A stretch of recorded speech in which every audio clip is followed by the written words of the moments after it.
Welcome to the Balancing Act. Today we are diving into Ashley's multi-phase career, a visionary in music management and marketing, founder of A2i Group and co-founder of lnkd, the agency.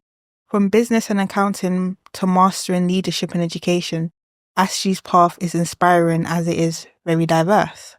So Ashley, tell us a bit about yourself. Yeah, good intro, thanks. So I'm Ashley, obviously. Like I said, I started in music management when I came out of uni. Managed artists and producers. And that was over a period of time, and then kind of like pivoted into marketing because the two really like They work together. Yeah, they go together. Okay. You know what I'm saying? So what I was doing as an artist manager, in terms of like brand deals and stuff like that, just translated over into doing the marketing that I do. So obviously marketing it's a wide spectrum. It's quite a umbrella title, but what we focus on is like brand sponsorships. Okay, is it hard? Is it challenging? Everything has its challenges. I think it's very congested. Like there's a lot of agencies, but I think everyone's making money. Okay. So it's a good industry to be in. There's a lot of competition. But we also work well with other agencies as well. We team up with other agencies to get things done and get campaigns done. So yeah, I think it's good. Yeah, it's good. Okay. So could you share the story behind A2i Group? And did I pronounce it correct? Is it IN? No, it's linked. Linked. So linked the agency, yeah. What's LNKD. Okay. Linked. The agency. Yeah. So why did you start these two?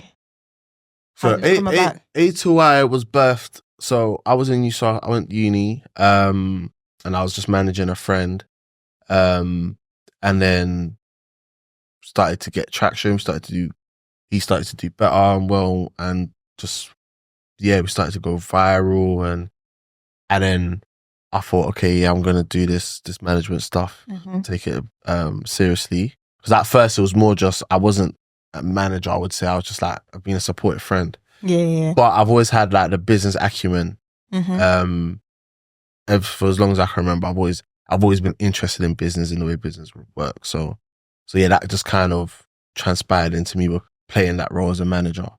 So that's where A2i started. So A2i stands for Aspire to Inspire. So that's what I was at the time. That's where I drew the inspiration from, because that's what I wanted to do. I wanted to just kind of like inspire my peers and obviously the youth coming behind me on how to just kind of, because I always describe it as I landed on my feet. So when I went to uni, I studied business and accounting. So when I left uni, I'm guessing that was my plan, was to go down that route, do something in accounting or finance or maybe a business analyst, something like that. Yeah. But like I said, I landed on my feet. Not to say because I love numbers, I love business, so I would still be comfortable in that field. But this field was more enjoyable, especially as like a young person. You know what I'm saying? The obviously it's very hard, it's a challenging field, but it comes with its perks. That you get to travel a lot. Okay, yeah, I've seen you travel a lot. A bit jealous. Yeah, you get to travel a lot, make a lot of money, you meet a lot of people. So yeah, like it's just better than being like stuck in an office. Okay. Yeah. So then Linked Agency, how did that come about? So Linked came about, like I said, COVID really. So up to, I'll say 2020. So when I would say, when did A2i start? I think 2017, if I'm not wrong. 2017, maybe 2018. I can't remember the exact year. But so we was doing that. I'll say 2017. So I was doing music management, and then when I finished uni, when I got my degree, I was full-time management. I still done a master's in education management and leadership. Why did you do a master's? Because it's like a lot of, I didn't know this, but someone was telling me that a lot of Black people don't do masters. So what was your driving force of doing a master's after the degree? So my driving for, or the factor for why I done it was because I wanted to get into education. I wanted to, because I felt like education was a tool that I used to steer me from other paths. Like, I feel like when I was in school, I had a really good head teacher, and like he really forced me to stay on the educational path. Like, it's a longer story, but for example, I get it, yeah. When I was 16, Mm-hmm. I was just gonna not go to college or sixth form. I was just gonna go and work, because all in my head, all I had was, I need time to go and make money. Mm-hmm. Then he not forced me, but he strong armed me into saying, no, you're going sixth form. I went sixth form, and then I never imagined going to uni. And then whilst I was in sixth form, I went on a uni visit. Mm-hmm. You know, like you just do your taster days, yeah. And then that's when I went to my uni, and then I was like, oh, and I just kind of, don't want to say fell in love. I never fell in love with it, but it kind of like, I was a bit mesmerized because obviously it was a campus and you live on campus, there's shops on campus, the library. I was thinking, okay, yeah. So when it came to applying for universities now, I applied for that uni, Brunel, mm-hmm. and then ended up going to Brunel. And then like the rest is history. Then that's how I got into music. And you know what I'm saying? So, but to cut a long story short, I was saying that, yeah, education just kind of kept me steadfast. Mm-hmm. So when I left uni, I wanted to teach the younger generation that there's other ways to get into the music industry as opposed to just being an artist. Mm-hmm. So, but then when I was doing my research, where I never had like a teacher qualification or anything like that, mm-hmm. even like all the head teachers had that degree, education management and leadership. Okay. So I was like, cool, let me just try to go straight to the top and just get that master's, which I did, and then started delivering programs in schools. Oh. So we was doing courses in schools on music marketing, music mm-hmm. management, and then COVID hit. Uh-huh. So when COVID hit, everything came to a standstill. And then after COVID, as you can imagine, like no one had budgets, so schools never had budgets. And then, and then I stopped managing my artist. And then, like I said, it was a time, like I still managed my producer, mm-hmm. but then I had to work out, okay, what am I going to do next? What was my next move? That's why I kind of pivoted into marketing. And then I've got a good friend who is the co-founder mm-hmm. of it. And she was already doing great stuff in marketing, or influencer marketing and influencer management. And then we kind of teamed up, and I was doing like the music side of it. And then that's how I linked the agency started. Oh, that's really interesting. Mm. I didn't even, sorry. It's very, very interesting to hear. So did you ever envision working in two different industries, or you just? No, but like I said, it's the same industry. Like, so obviously we do cultural marketing. So the same space that I was in terms of the music industry, that's the marketing we do now. So like we support people's album launch events, we support concerts, we support artists, music videos. Like it's literally like they go hand in hand.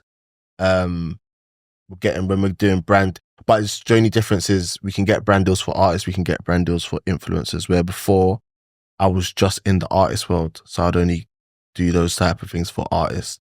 So now it's just broadened the horizons a bit. So like now we can work with creators. Okay, because like I've seen like TikTok evolve and social media. Yeah. So you kind of like manage a lot of these influencers that we see on our. So we don't do management. Well, I don't do management, should I say? Mm-hmm. But we will support. So like we have a network of creators that we can tap into. So we can give opportunities to.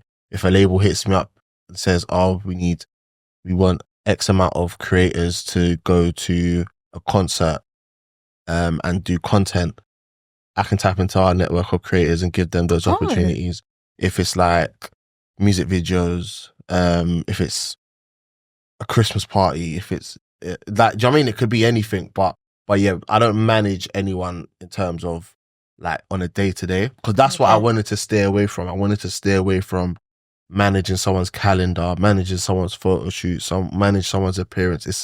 It's very heavy. So now it's more of a opportunity based sort of. Yeah, it's more of like a middleman. It's like you're just joining the two. So you join the opportunity with the opportunist, and you just sit in the middle. You know what I'm saying? Okay, as opposed to being the one that engineers it from A all the way. Do you know what I mean?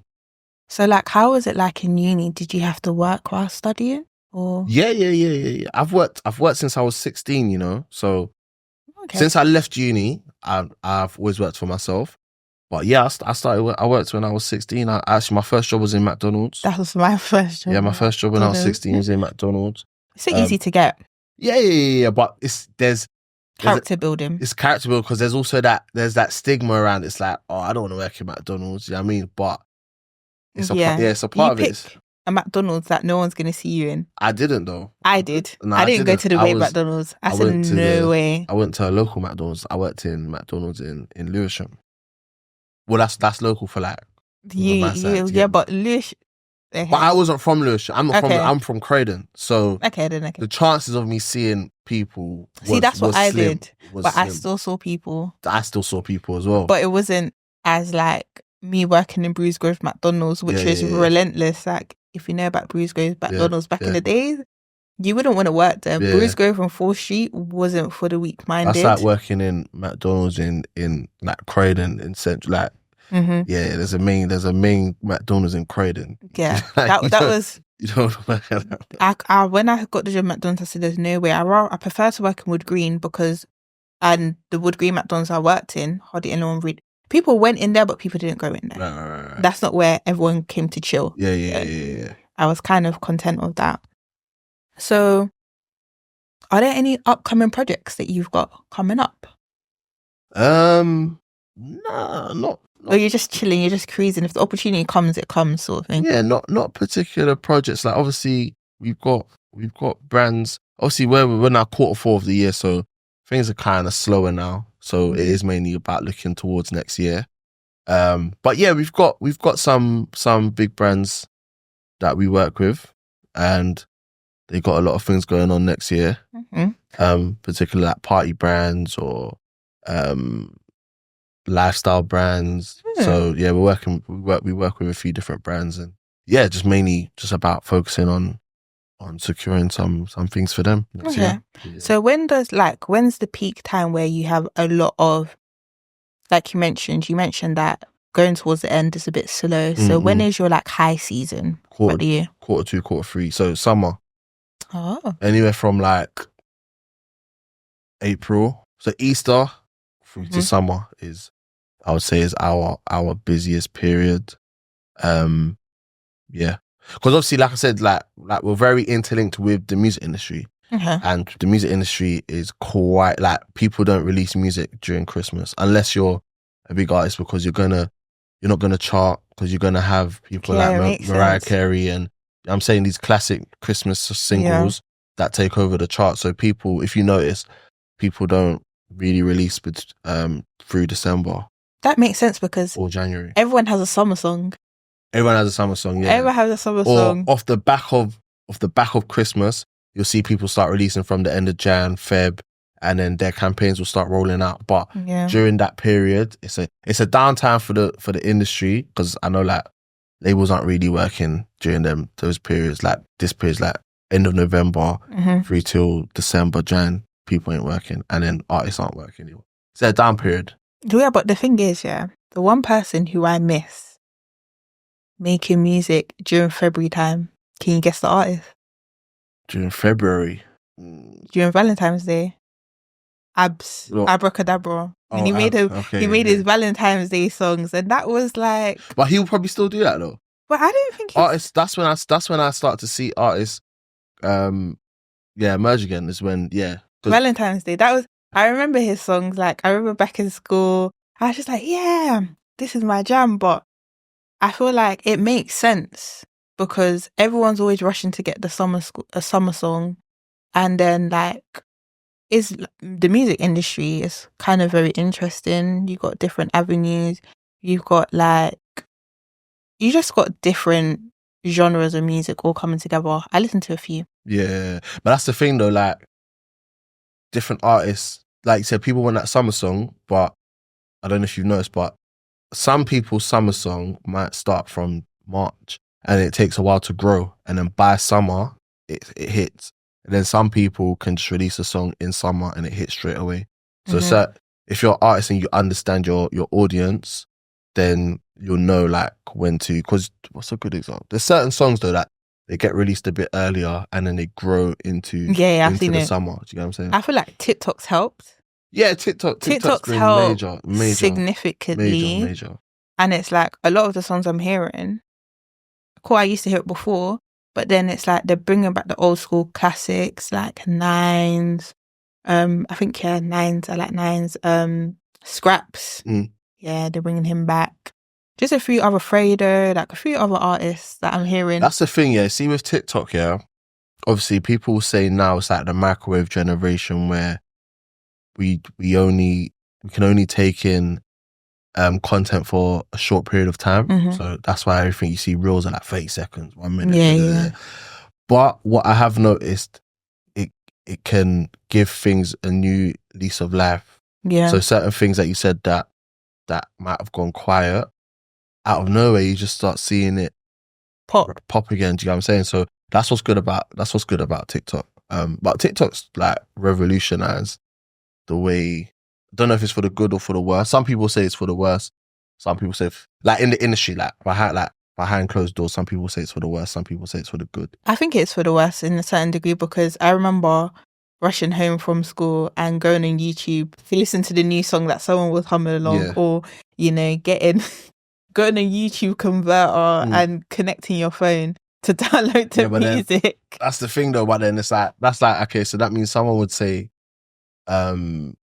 LimeWire days. Do you know about LimeWire? Nah, I don't know. So the next generation, like that generation would say, oh, maybe YouTube should never come along. Then YouTube will say, oh, maybe streaming should never come along. And then streaming will say, oh, maybe TikTok should never come along. And there's going to be something else that comes on. So, but it's constantly pushed. So like certain artists will have a view that these are really terrible for the music industry. Like they would rather you just buy a album and then that's it. You pay your $9.99 for your album and then you have your album.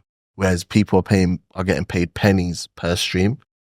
But then you get paid in perpetuity and it's residual. So I don't know. There's good and bad to it. But the thing with CDs and stuff like that, like I pay for Spotify subscription, and a lot of cars don't have the CD player. Yeah. So everything's all on your phone. That's a good point. So I mean, I never really understood that artists weren't getting paid. Like you would think they will get paid, but certain people weren't getting paid.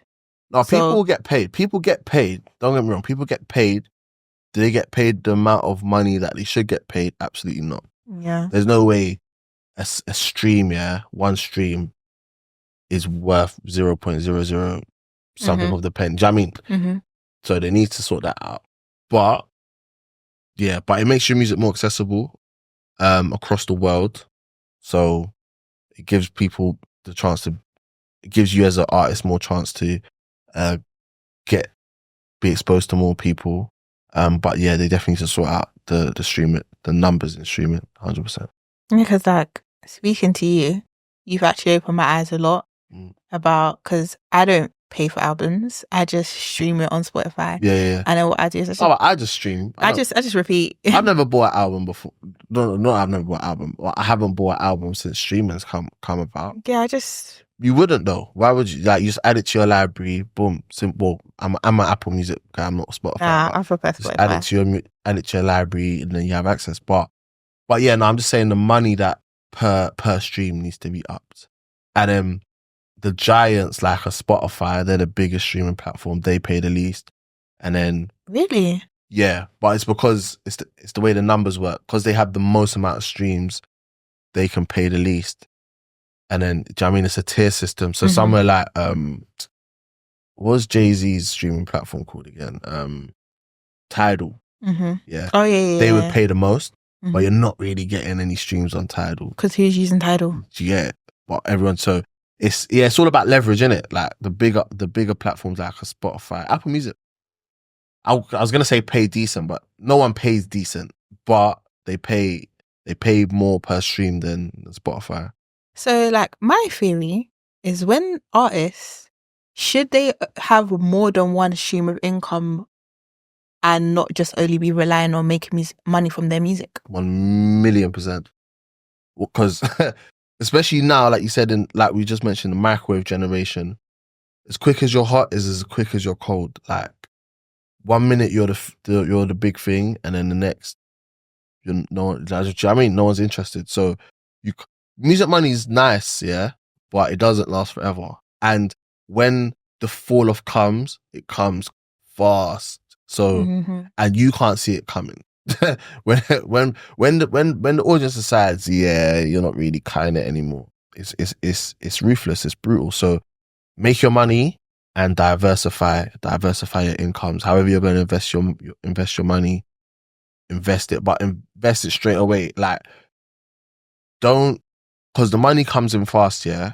And like when you're doing shows and like you feel like the money coming in so fast, you feel like it's never going to end, yeah. But my advice to any young artist: make your money, but before, and it's hard because no one's going to listen to it. But before you buy your drip and your jewelry and just put your money somewhere safe first.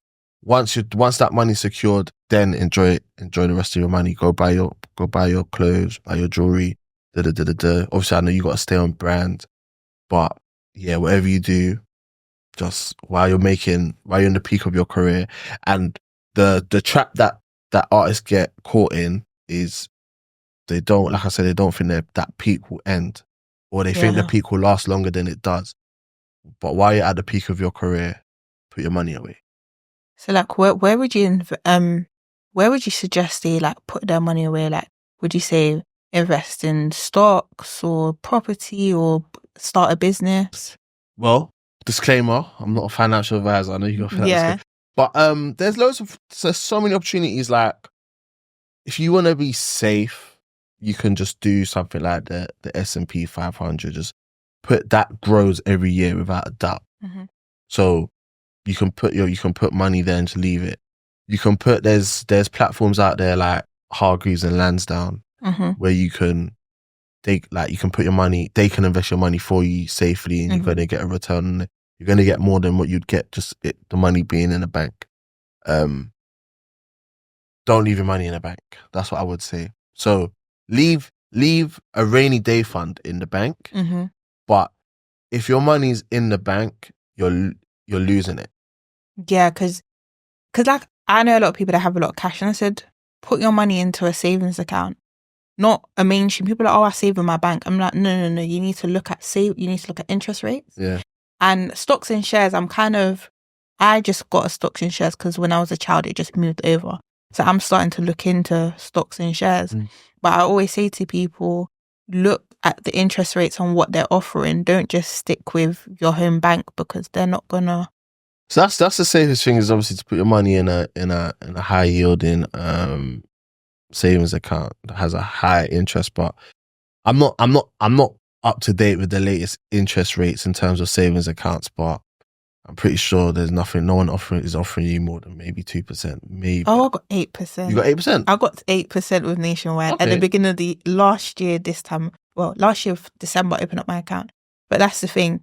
I wouldn't just put my money into a savings account. Like you just said, like there's room for your money to grow. And it's like investing yourself. Like I feel like a lot of artists, you're an artist, you're making music, but invest in your craft, invest in doing stuff that you want to do, because like you said, that money's not going to be there forever. That's the thing. Like if an artist wants to start a business, then go for it. I would say, because they don't have much. Well, they do have time. They do, but when they're busy, they're busy. You get me? But they do get a downtime. But with an artist, you've got to appreciate that even their downtime, they're still being creative. Like, because their downtime is a part of their like a break sort of thing. It's a break, but at the same time, it's not really a break because what their life experiences, what they're experiencing in their downtime, is what they're now gonna turn something creative into like their music. Do you know what I'm saying? So they are constantly working, even if it's not physically, mentally, they are constantly working. Yeah, it looks easy. It looks easy from the outside, but I know, like, as a creative, I'm not creative, but I appreciate creatives, and I know what a creative goes through. So, but do something that you're passionate about, so you find it easier, and just do something that can be residual, so you don't really need to be too hands on. Yeah. Something that can run in the background. But yeah, like, obviously you have your normal ways, like you have property, but the barrier to entry for property is much higher now.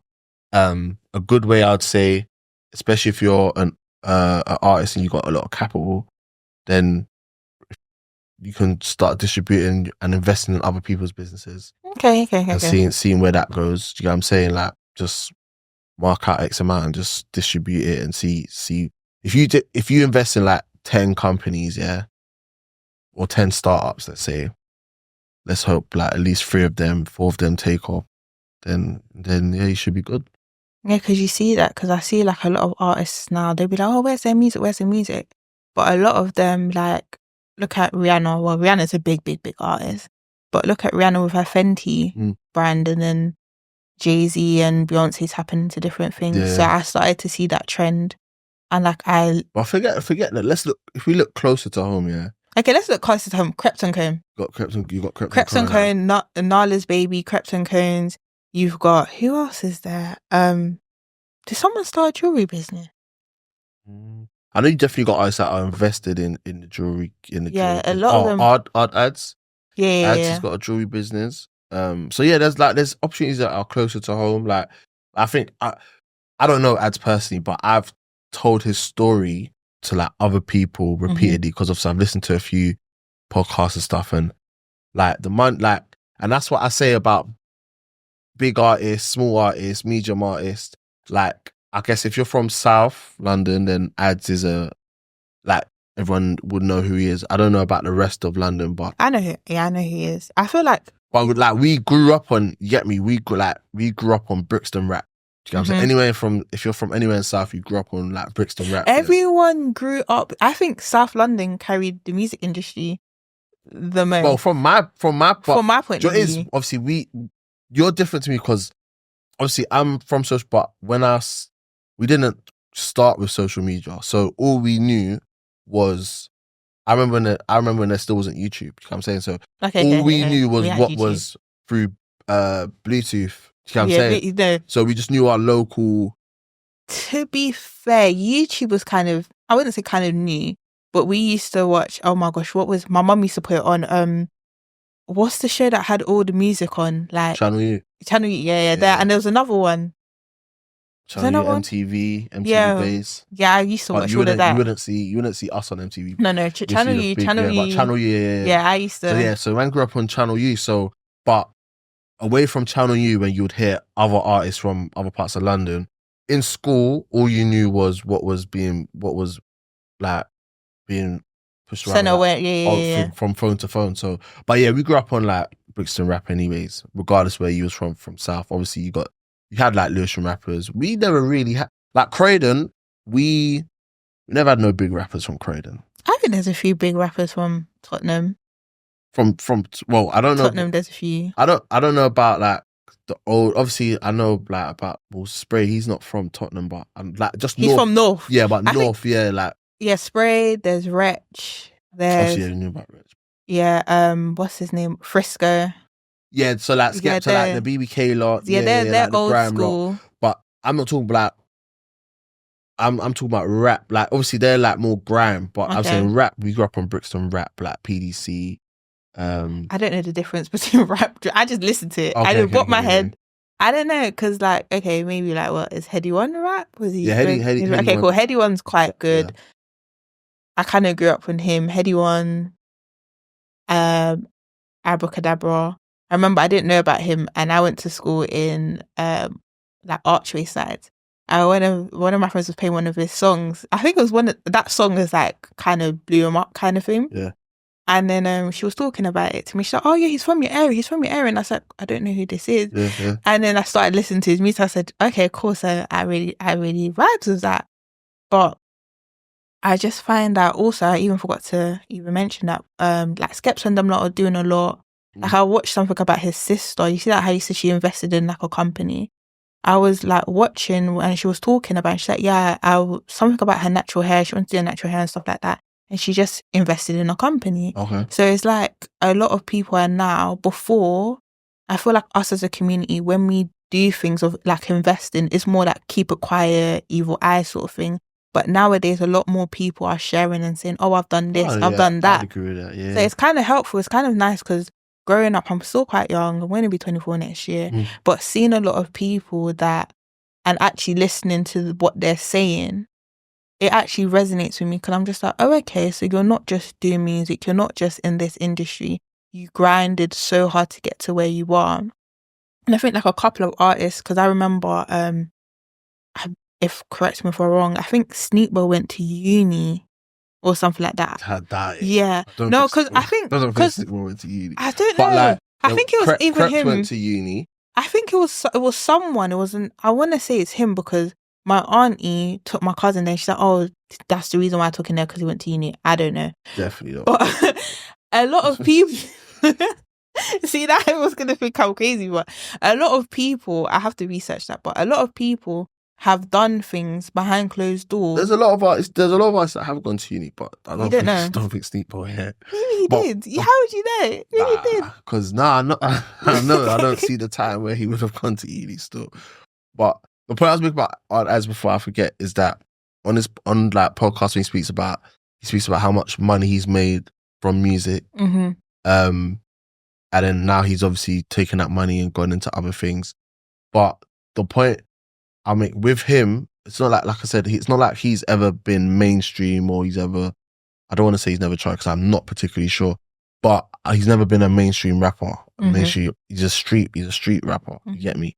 But there's a difference. Like there's certain mainstream artists that were getting by with just releasing like one song or maybe 2 songs a year, mm-hmm. and they would be massive, and then they make their money and then you don't see them again until next year.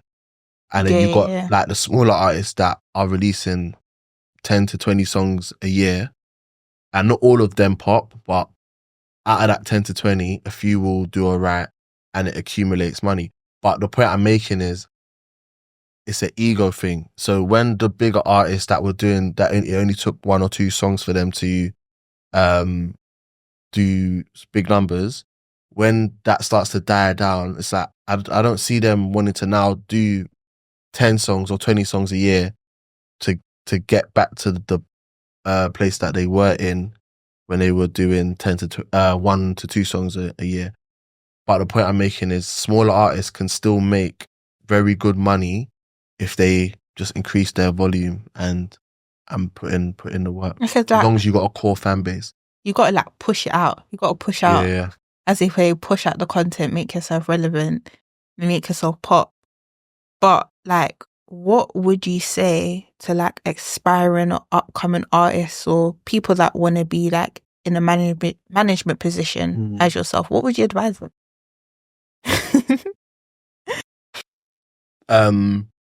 Don't give up. Mm-hmm. Just keep pushing. Obviously, you're gonna always face a lot of hurdles, and people can close doors. But yeah, just keep pushing. If you believe in what you got going on, then yeah, you just keep pushing. Be willing to learn, because especially when you're new into this thing, there's a lot of things you don't know. So be willing to learn. Yeah, man, and don't be ignorant, because yeah, when I was coming out, there's like I can name countless of managers that are not around today that were ignorant, man, and they weren't willing to listen. And you've got to be discerning. Like there's some people that are gonna want to tell you things to benefit them, and there's going to be some people that want to tell you things to benefit you. So you have to have a discerning. But yeah, man, yeah, don't push up, don't give up. Yeah, don't give up. Be willing to learn, and yeah, I'll say those two. I was gonna say don't be open minded, but you don't need to be open minded. If you believe in your thing or what you and your artist got going on, you might have a harder fight, but you can still reach where you want to reach. Okay. As long as you keep pushing. So in your careers, what were the major setbacks and how did you come back from them? Or did you have any? Yeah, not too many. Major setbacks.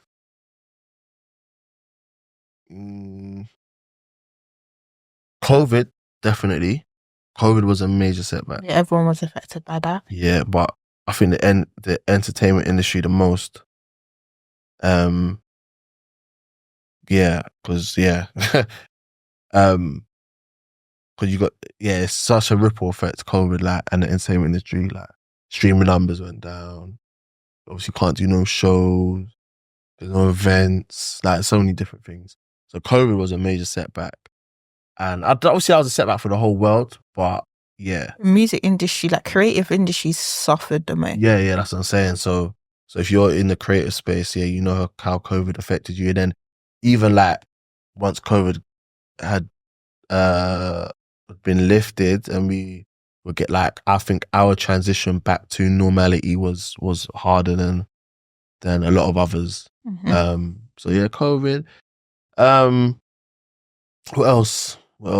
Another setback.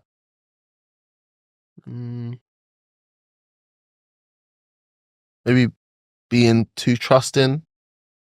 Yeah, being too trusting. Like, I'm someone, I don't trust anyone that's outside of a circle. So like any music exec or someone just outside man's immediate circle, I'm always gonna second guess them. Always. That's just how we are. Do you know what I'm saying? As just coming from where we're coming from, but you have to be, because you've seen how many times music execs have taken advantage. Yeah, but then sometimes it's your inner circle that you sometimes you can't trust. You know what I'm saying? And it's happening in front of your eyes and you don't notice it. You know what I'm saying? So yeah, just have your blinkers on. Navigate that? So like, how would you navigate, or if you have been in that situation, if someone in your inner circle is doing something like you said in your face, and it's like you can't always pop off you can't always pop off on them because you got to be very professional. So how do you navigate that? I think over time you learn how to be a bit more savvy. You learn how to be a bit more savvy. You learn a lot of things, and it's hard to say how you navigate, but you always move in silence though. So, and never act off emotion, or try as much to act off of logic. So yeah, that's what I would say. Don't ever make a decision off emotion. And take your time to you don't need to make instant decisions. Take your time to make a decision and don't act off emotion. So basically like what our parents say, think before you think before you act. Yeah, definitely. Yeah. So looking back, what would you have done differently? Nothing. That's really interesting. Nothing, because everything, it sounds cliche, but everything that you went through is what made you here today. Maybe spent less. That's the only thing. You want to keep more, as much money, spend less money. But as you spend money, you make money, and when you make money, you spend money. So you could always have. You see, my thing, yeah. I heard a quote about, in life you're always in the middle. So you can always be doing better, but you can always be doing worse. Do you get what I'm saying? And your worse is another man's better. Okay. Do you know what I'm saying? And your better is another man's worse. You know what I'm saying? So you might only have £5 left in your pocket, but then there's a man out there that has nothing, or is in minus, let's say minus £5. Do you get what I'm saying? So, and then there's the next man out there with £10 in his pocket. So yeah, you're always in the middle in life. So I wouldn't really change anything, to be honest. Whatever I've gone through, I've learned from it. So yeah, I wouldn't change anything. It's been a really good up till now, it's been a really good journey. Good experiences. I always say I feel like experience is the best teacher. Mm-hmm. It's better to fall earlier than fall later. You know what, a better teacher is other people's experiences. Yeah. Learn from it. Stay sharp, look at what other people have gone through, and then I don't make the same mistakes in them. Okay. Yeah. Keep your eyes peeled. That leads on to my next question. Like you said, you don't regret, you don't look at anything you've done different, you could have done differently. So you would say that the choices you've made have shaped your experience in a positive way, or do you feel like it's been harder? By the choices I've made? Yeah.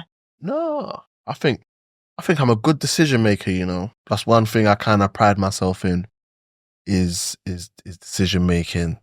And you see like people at the top, you see these top CEOs and these top executives in life here, and that's where they get paid the big bucks, the big money for is to make the right decision at the right time. So yeah, man, I think decision making is a big skill. I think I'm quite good at it. So I don't think I've made any choice that would change my experiences. Do you feel like there was times where you've had to, because I previously spoke about it, about saying no to go to like certain social events, going on certain holidays? Like, do you feel like that ties into your decision making? So if something doesn't work for you, you could turn around and say no. Based off of what though? Like, okay, I'll give you a scenario. So like, you work for yourself, you're self-employed. Mm-hmm. Before, when you started out, was there times where you had to like turn down certain going outs with friends to like make it?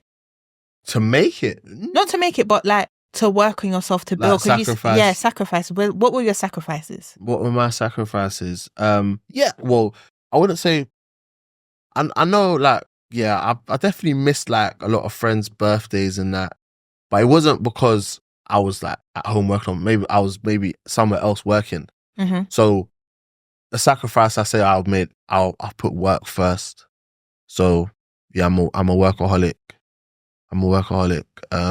Always put work first. Family's important to me though, so that comes closely second.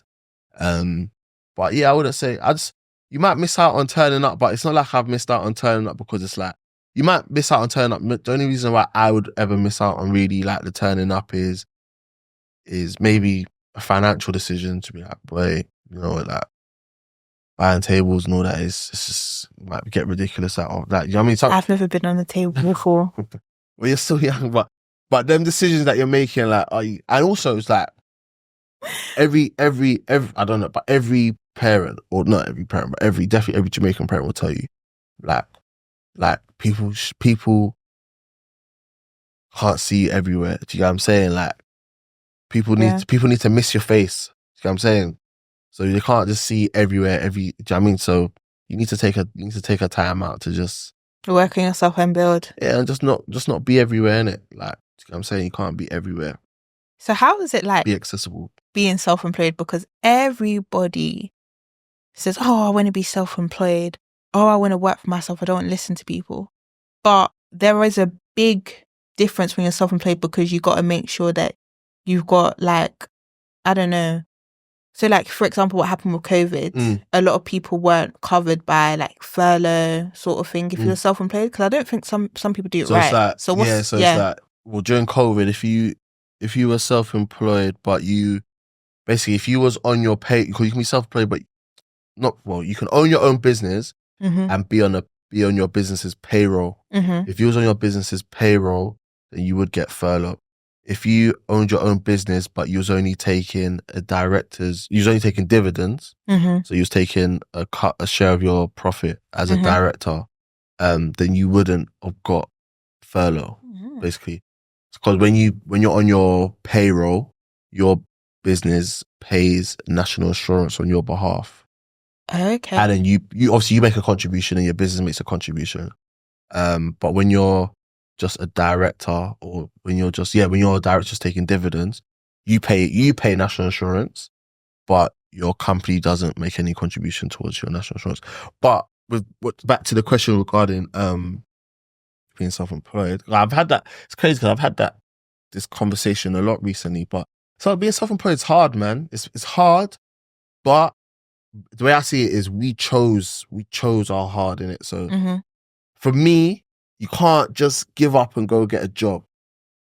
Yeah. That's just me speaking it, but it's like, it is hard. There's times when you're going to have quiet periods and money ain't running and hard to close deals and this and that, and it's hard. But if you just, I'm not saying don't go and, because you need to pay your bills. So I'm not saying don't go and do something to sustain your bills, but don't just give up on your business. You know what I'm saying? Because you hear the statistics. So many businesses don't make it past their first year and second year. People say it takes 3 years before you actually even become profitable.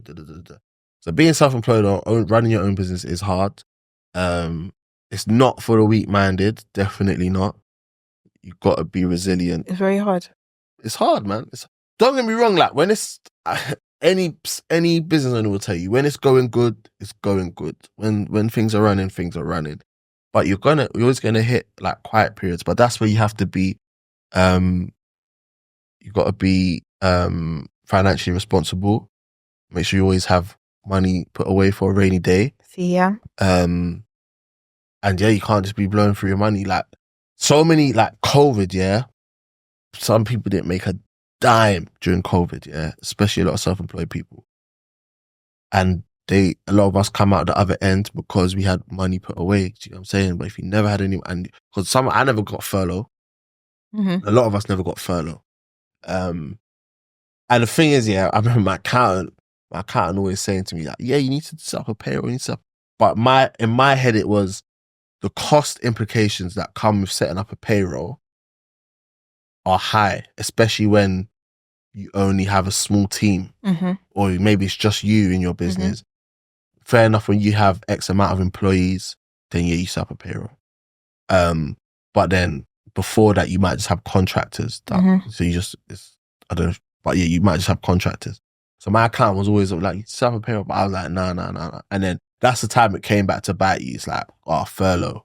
Yeah. People are getting paid the money every month and you're just here living off whatever you've got. But yeah. I think it's a big conversation, and I've touched upon it a lot about savings. I spoke about it before, about how I like to save and learning how to do a rainy day fund, etc. And I think, like, I remember talking to someone about pensions. Now, I got a bit of a pay rise, but my pension has taken away that kind of feeling of having a pay rise. Yeah. So, like, now I'm just like, do you know what? I'd rather pay that money and then I have something in my pot because I don't know what the future can hold. I don't know, yeah. So it's like I always encourage friends and family, save, because you never know. I think but that pot ain't accessible until after a certain amount of time. Yeah, I know that, but like for now, I've got a bit. Like I think last time I checked, and I'm 23, I had, I think 1,000, maybe 800. That's a month's salary. So even though I think there was an issue where I started working for the company at 17, they didn't put me on the payroll until I was about 21. So that's from the age of 21 to 23 when I left. Having that a bit of money saved aside, I believe I should have more. To me, it's like, okay, so if I decide to retire, at least I've got 1 month sort of income coming in. I don't know how it works afterwards, but it's just the little things of thinking ahead and not thinking for the now, because I don't know what's going to come. Yeah, no, most definitely. You can't. When I'm that age. Yeah, you got to put some money away. Most definitely, no doubt about it. Because anything can crop up. Any emergency can crop up. I was made redundant. Yeah, see, this year. I was not accepted. I think I cried. I thought myself as a failure. But God so good. Can't be a failure for getting made redundant. But this is my first time. You know, at being 23, I barely had any saving. And I was like, oh my gosh, what am I going to do if I don't have a job? And then it's just like, okay, I should have had 3 to 4 months of income saved. Just in case. That's what they say, like, keep 3 months, 4 months, so then hopefully you get another job by then. I would say if you're self-employed, then you try and keep at least 12 months. Try to keep 12 months aside. and just keep on it. And eventually you'll have a couple of years aside, you know what I'm saying? Yeah. And then eventually that's when you get to that point where you do become like financially free. Like you don't really think about what you have. Like if you just want to go on a holiday, if you want to go on holiday tomorrow, you're not going to think, oh, how am I going to pay? What's the ramifications if I But I think mainly about being self-employed is the time freedom. Yeah. Yeah, just mainly the time freedom.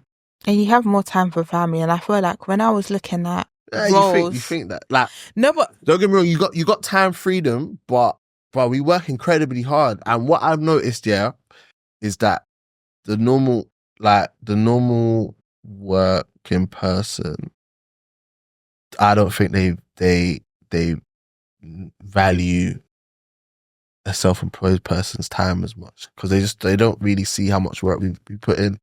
But we're working though. Like we might be working from home, we might even be working from our bed, but we're working. Do you get what I'm saying? But then I was gonna say I've got a lot of friends that are like contractors. Yeah. Mm-hmm. They might have a 12-month contract, and then once that expires, it takes them a few months to get another contract. Some are lucky they walk into another contract, but some it takes 3 to 4 months, or it can take half a year. Mm-hmm. You know, some of them are privileged enough to be like, I finished this contract, I'm just chilling for now. And then but they as 9-to-5ers or contractors, they've put a good few months of salary away. Okay. Well, my last question, leading on to what you said, what are your goals? Your personal goals, your career goals? Where can you see yourself to the next 5 to 10 years? Because you mentioned financial freedom, and that's everyone's goal. Yeah. Financial freedom, so. So what's the first question? So like, what are some of your career goals and personal goals? Career goals, I'd want to be like a market leading industry agency. Just have a really good roster of clients or client roster. I'd just be the go-to agency for what we do. Be the go-to agency for what we do. Build a lot of relationships with brands, and just be the go-to agency. I just want to be successful in the space that we're in. Yeah. But then I don't want our agency to be too big. I always want it to feel like quite a family niche. Kind of. So like any client that we have, it feels personal. Yeah.